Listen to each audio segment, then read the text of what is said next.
बिस्मिल्लाहिर्रहमानिर्रहीम। अस्सलाम वालेकुम। Welcome to my channel students. उम्मीद करती हूँ आप लोगों का बिल्कुल ठीक होंगे, खैरियत से होंगे।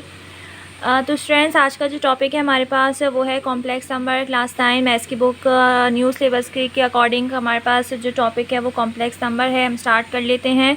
हमारा जो टॉपिक है वो 1.5 है। इसमें मैं आपको डिटेलिंग के साथ कॉम्प्लेक्स नंबर बताऊंगी कि कॉम्प्लेक्स नंबर जो है वो होते क्या हैं, किस तरीके से ये क्रिएट हुए हैं और किस तरीके से हम इसका सॉल्यूशन जो है वो कर सकते हैं।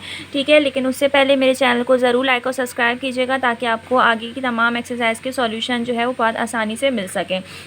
तो आइए स्टार्ट करते हैं। कॉम्प्लेक्स नंबर हमारे पास टॉपिक 1.5 है। स्टूडेंट्स, हमें पता है कि बहुत से जो नंबर्स होते हैं जिसका हम स्क्वायर रूट बहुत आसानी से कर सकते हैं। जिस तरीके से मैं आपको कुछ एग्जांपल यहाँ पे लिख के देती हूँ कि एग्जांपल अगर आप लें कि अगर कोई नंबर है जैसे कि √4 है, ठीक है, तो इसका हम आराम से क्या कर सकते हैं, अंडर रूट या स्क्वायर निकाल सकते हैं। यानी कि जो 4 का स्क्वायर होता है वो 2 होता है। यानी कि बेसिकली अगर मैं इसको लिखूँ 2 का स्क्वायर इस तरीके से, यानी कि 2 का स्क्वायर का मतलब 4 होगा, फिर स्क्वायर से स्क्वायर कैंसिल हो जाता है और आसानी से इसका आंसर जो है वो 2 यहाँ पे आ जाता है।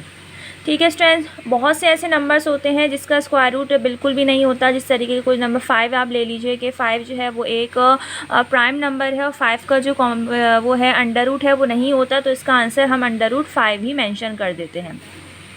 अच्छा, इसके अलावा बहुत से जो है वो क्वेश्चन या बहुत से अंडर रूट कुछ इस तरीके से होते हैं। जैसे कि यहाँ पे मैं एग्जांपल ले लूँ √12, तो √12 जो है इसका डायरेक्ट हम परफेक्ट रूट स्टूडेंट्स हम नहीं निकाल सकते। और ना ही 12 एक ऐसा नंबर है कि जिसका कुछ भी नहीं हो सकता।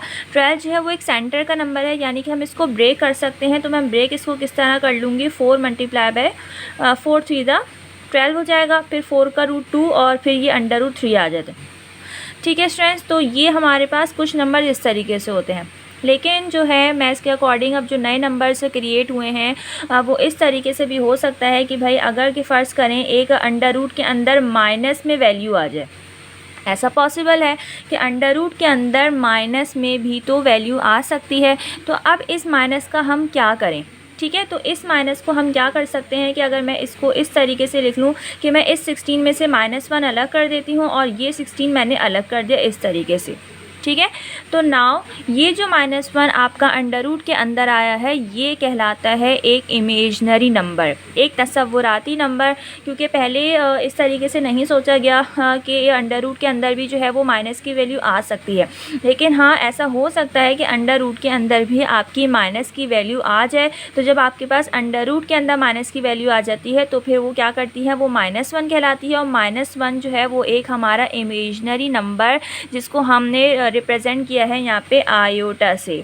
ठीक है, यानी कि मैं इसको अलग कर लेती हूँ पहले, -1 × √16।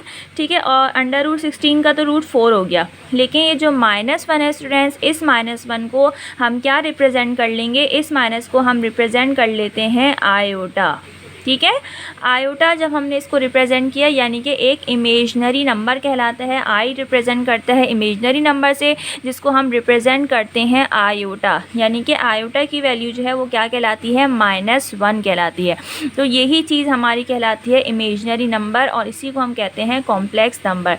अच्छा, कॉम्प्लेक्स नंबर जो है स्टूडेंट्स वो आगे चल के हमारे पास 2 चीज़ों पर डिपेंड करता है। जैसे कि मैं एक आपको यहाँ पे एक ऑर्डर पेयर लिख कर देती हूँ।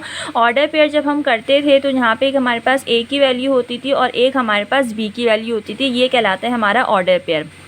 लेकिन अगर मैं इसको इस ऑर्डर पेयर को अगर मैं एक कॉम्प्लेक्स नंबर में लिखना चाहूँ स्टूडेंट्स, तो कॉम्प्लेक्स नंबर में जो है वो मेरे पास किस तरीके से होगा कि मैं यहाँ पे A + B आयोटा कर सकती हूँ या आयोटा B भी कर सकती हूँ, एक ही वैल्यू है। तो ये चीज़ ये जो मेरे पास कहलाएगा स्टूडेंट्स, ये एक कॉम्प्लेक्स नंबर कहलाएगा जिसमें जो आयोटा के साथ है ये वाला मेरे पास है इमेजनरी पार्ट,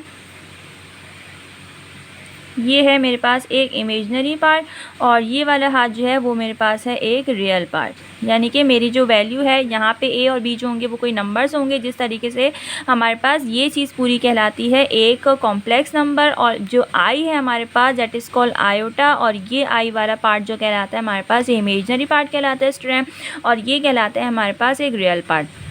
ठीक है। आयोटा की जो वैल्यू है स्टूडेंट्स, वो आयोटा की जो वैल्यू आप लेंगे वो √-1 लेंगे, और आयोटा की जो स्क्वायर की वैल्यू होती है, यानी कि अगर मैं इस पे से रूट हटाऊंगी तो यहाँ पे स्क्वायर आ जाएगा, तो आयोटा की स्क्वायर की वैल्यू कितनी होती है? -1। तो ये दो वैल्यूज़ आपकी इमेजिनरी नंबर्स की होती हैं, आयोटा की होती हैं। ठीक है, तो ये थे सिंपल हमारे पास कॉम्प्लेक्स नंबर, जिसको जो है वो इन्होंने 9th क्लास में जो है वो ऐड किया है कॉम्प्लेक्स नंबर के थ्रू पे। यहाँ पे आप लोग सब देख सकते हैं कि जितनी भी अंडर रूट के अंदर माइनस की वैल्यू आ जाती है, तो हम इस माइनस को जो है वो आयोटा से रिप्रेजेंट करेंगे, और यहाँ पे 49 का जो हमारे पास रूट आ गया वो 7 आ गया। ठीक है, आई होप कि आपको ये बात समझ आई होगी। इसकी नेक्स्ट एक्सरसाइज है हमारे पास 1.5, जिसको हम नेक्स्ट वीडियो में सॉल्व करेंगे। ठीक है, ये हमारे पास जो था अच्छी तरीके से हमने कॉम्प्लेक्स नंबर के बारे में देख लिया है।